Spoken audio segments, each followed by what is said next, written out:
Chair Hansen, we are still not through committee reports. Go ahead. Yes, we are.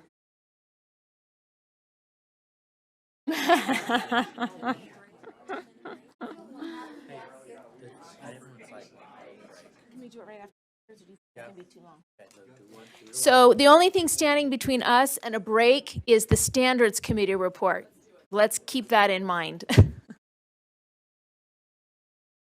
I hope everyone is in dire need of that break. Chair Hansen.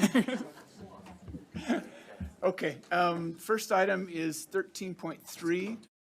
The motion for the board is that the committee recommends the board approve the P12 English Language Arts draft standards for release for 90 days of public comment. Thank you. There's a motion on the board as stated. Seeing no lights, those in favor say aye.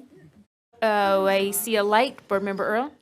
I do not have an amendment. I have just a statement. I do appreciate the thoroughness and the application in these standards.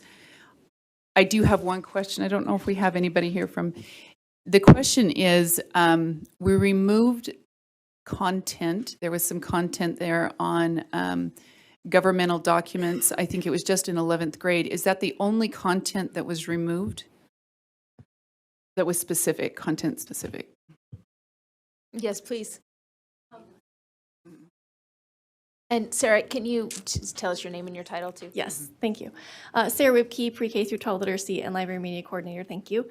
To answer your question, it wasn't just 11th, 12th, I believe there was also some in 9, 10, and the rationale the committee decided that wasn't needed was so that LEAs have the right to choose whatever curriculum that they are to use instead of it being chosen for them. Okay, can I just follow up on that? My comment, maybe this is, as this goes out to public comment, is that that we need to make sure that our standards, English language arts, I get calls on this frequently, I don't know if you guys do, but with content that meets the standard, but the content is not appropriate. Or is, anyways, the concern is just like a nutritious meal or a lack of nutritious meal, content matters.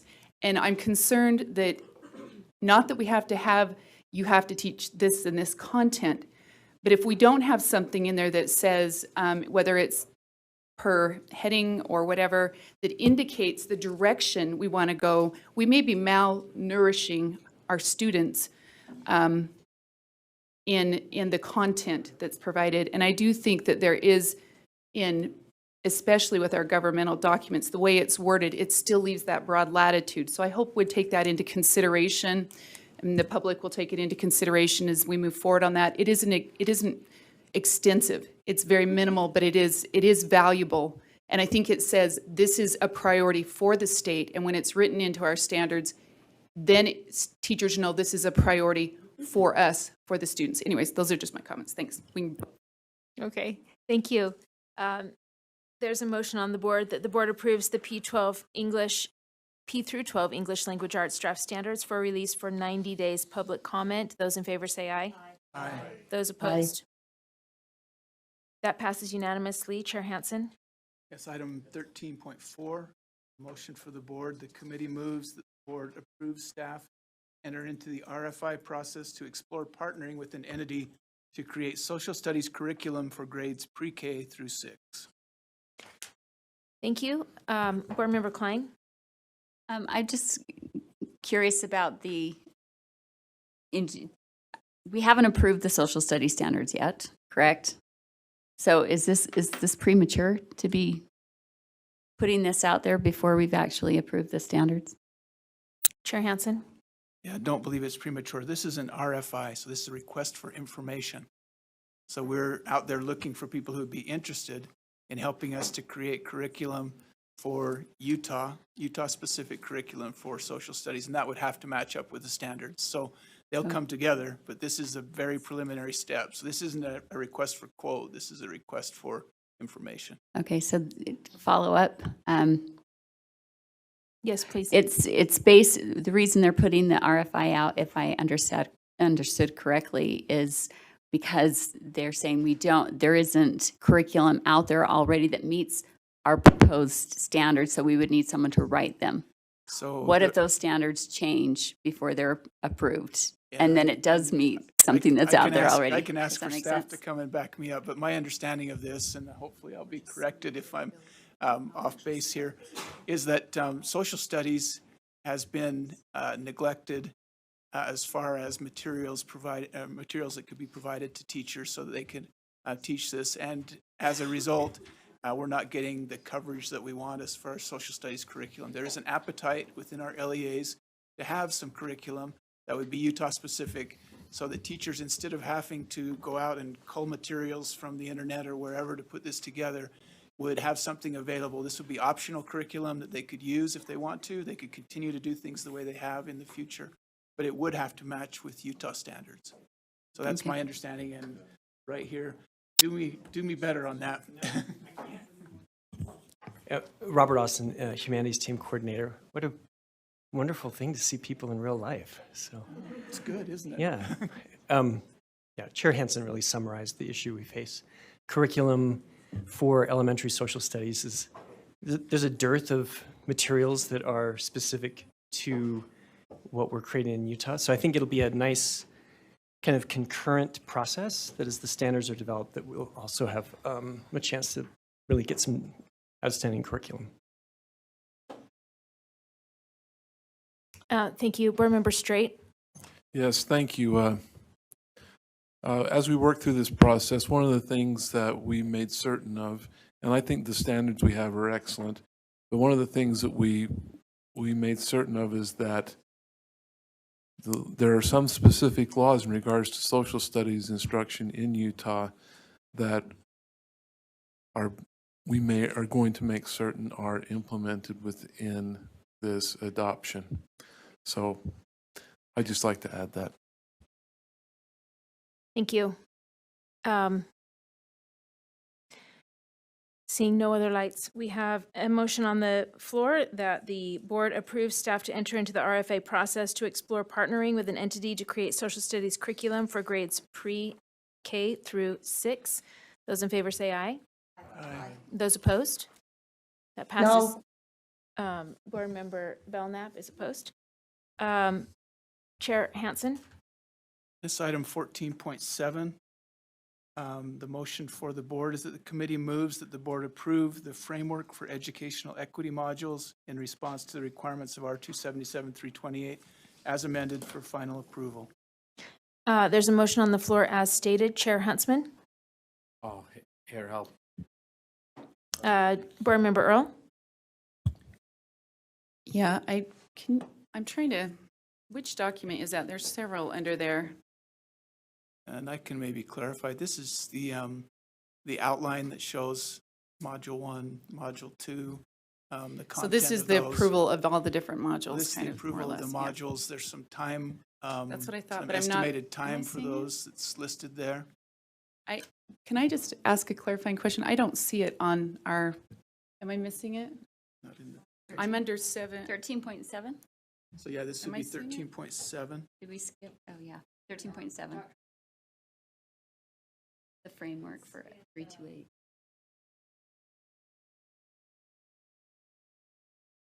It's not the actual module though, right? No, the modules are on our agenda for Right. tomorrow Yeah. to discuss. So this is just the framework. Which one is that? I don't see it publicly listed. Implementation That's what I'm plan? saying. On,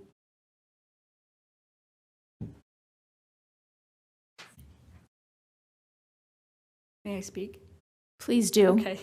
On item 7, if you go to the last draft R277-328, Educational Equity Implementation Plan, that will take you to a slide deck. On slide 3, it shows the implementation of the modules. So it speaks to modules 1, 2, and then additional training requirements.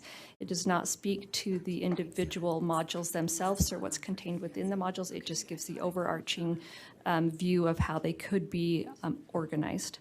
So I'm going to be trying to pull that up. No, it's there. Okay. Oh, sorry. It looked like the actual, like the training. That's why I kept going. I Yeah, can't see it because yeah. I was just looking for that one document. So this speaks to numerous modules being composed is what this is outlining. Correct? Well, that is correct. So these are the 10 requirements spelled out in R277328. And we, as a committee, tried to group those, tried to estimate how much time each of those would require, each of the trainings would require, and how to put that together so we could fulfill the requirements of the rule that we already passed and get the model professional learning out to the LEAs. Okay, and I just want to speak against this. I feel like we keep adding more definitions. There's new definitions for tomorrow, new trainings, expanding this out further and further. I'm concerned about the time commitment that this is going to take for our communities and to go through this. So anyways, those are my comments. Thank you. Board Member Klein? Are we voting on all of these slides or just that one on slide 3? Just that one is the framework. And I'm sorry that wasn't more clear, but that's what we're voting on. It's just the framework going forward. I would speak against this as well. Thank you. Seeing no other lights, there's a motion on the floor that the board approves the training framework for educational equity modules in response to the requirements of R277-328 as amended for final approval. Those in favor say aye. Aye. Those opposed? No. Okay, those in favor, raise your hands, please. Board Member Booth, Straight, Hanson, Cannon, Norton, Lear, Huntsman, and Davis. Those opposed, raise your hands, please. Board Members Moss, Hart, Hymas, Klein, Earl, and Hutchings, and Belknap.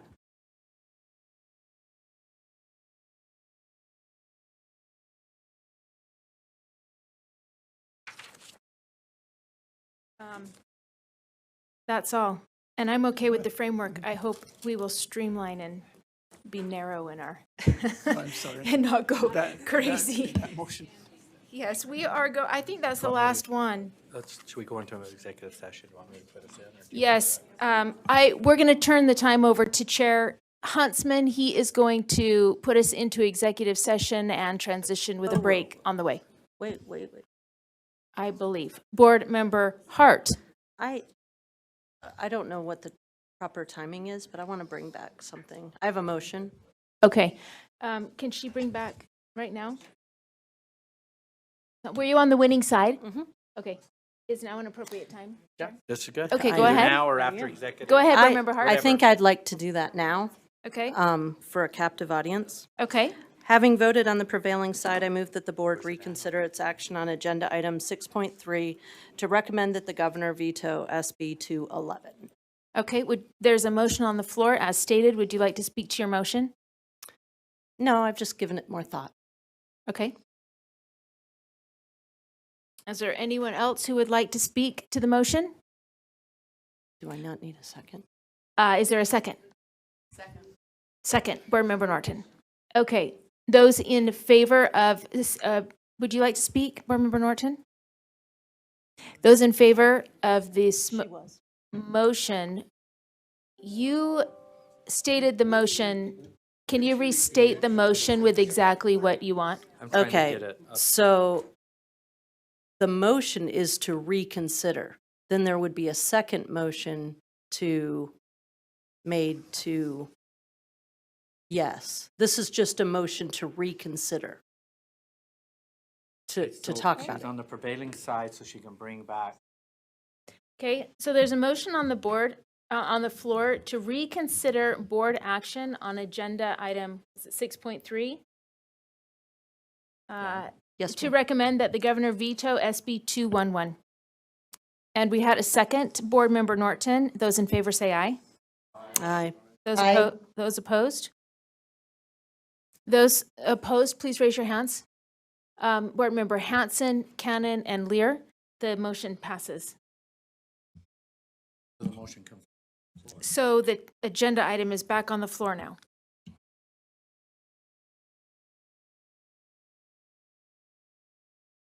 I have a Board Member motion. Hart, I move that the board withdraw the board's earlier recommendation that the governor veto SB 211 income tax fund amendments. okay, there is a motion on the floor that the board withdraw, is that what you said? Withdraw the motion to Withdraw the recommendation. withdraw the recommendation to veto SB 211. Board Member Hart, would you like to speak to your motion? Do I need a second first? Do we need a second? Do we have a second? Okay, Board Member Norton. Board Member Straight, or Board Member Hart, would you like to speak to your motion? Yeah.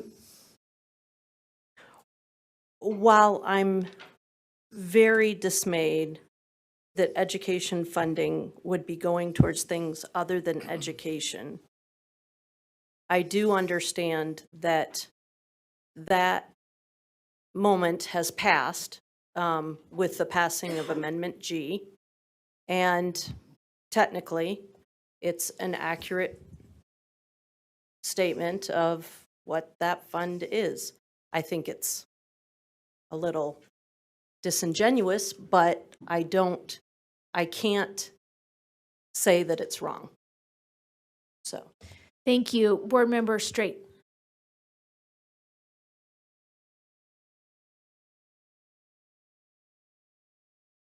I'm going to pass. Okay. Board Member Norton. I realize that this is optics that we were discussing earlier today, and I agree with those optics.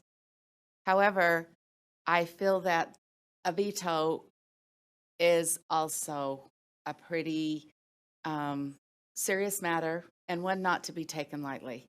And I feel as though, for me personally, to ask for a veto has to be something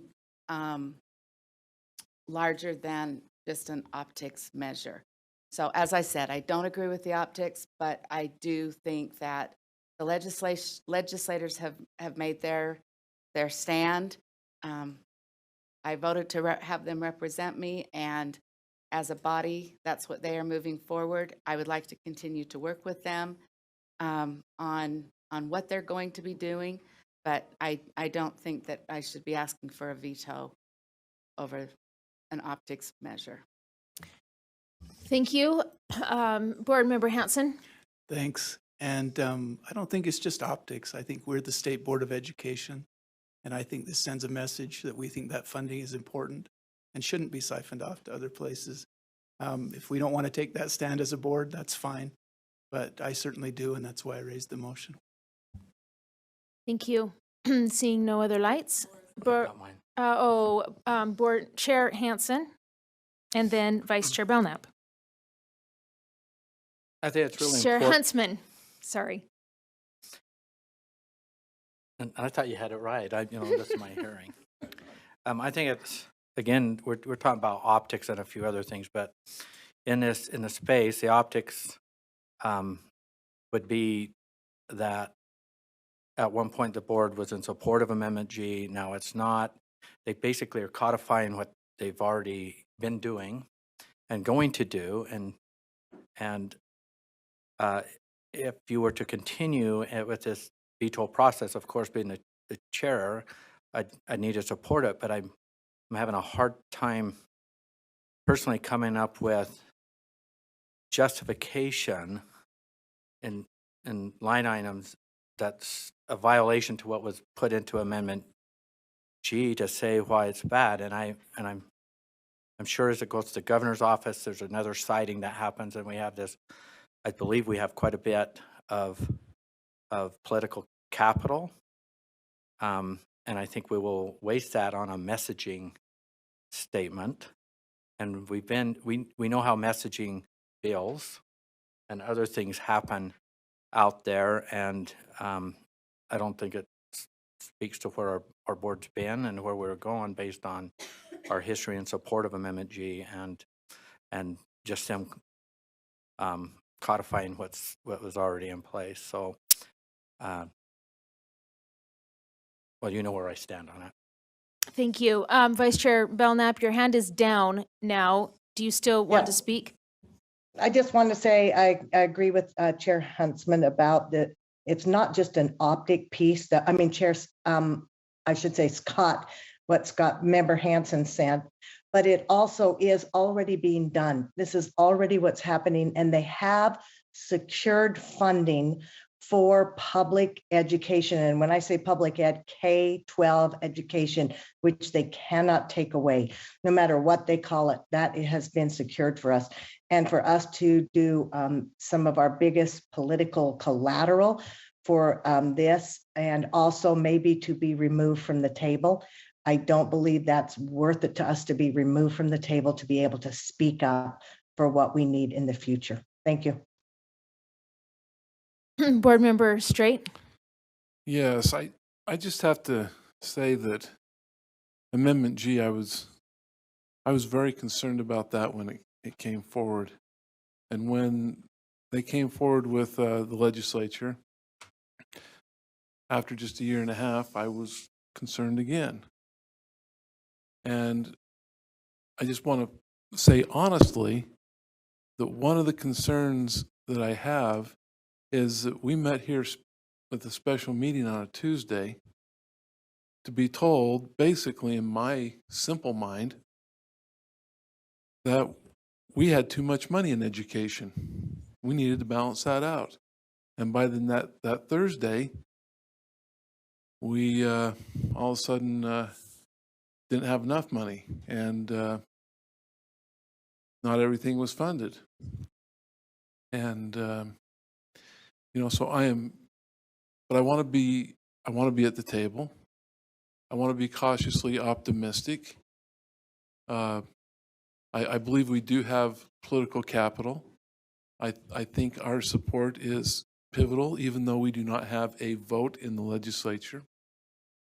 So I'm very torn. I'm very torn by the mixed messages that we are receiving. The primary goal that I have in my mind is that as a body, we will be able to defend our position and defend our situation in a way that we can even further secure funding for education and come up with a plan that works for everyone. But I definitely do not want it to be that education has too much money supposedly, so it needs to be rebalanced to the general fund. And that's as simple as I can say my concerns. I think this probably will not go to the governor for a possible veto. So I'll state that, but I think we need to keep in the back of our mind that what our main responsibility is, and that's why I'm concerned. Thank you. Thank you. Board Member Cannon? Yes, I'm a little confused. I thought I heard Jeff say that a vote of over 50 made it veto-proof, and this vote was 56 to 16. So we could ask for a veto, but it's already veto-proof, correct? So we're asking for a veto for something that's veto-proof.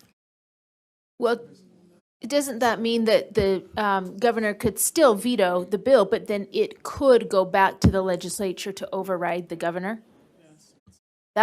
So the governor could still veto it, and then the legislature would have to decide to support the veto or to override the veto. So then it becomes our decision whether or not to Ask the governor to for a veto on a veto-proof piece of legislation. Well, he can veto it, Well- but then it has to be confirmed. It can be. Board Member Hutchings? I just wanted to say really quickly that it is incumbent upon us to protect education funding. The people have spoken, though, and it's a really high bar to pass a constitutional amendment. and that's on purpose. And whether we like Amendment G or not, I believe that what the legislature is doing is they are honoring what the people have said. And now it's our.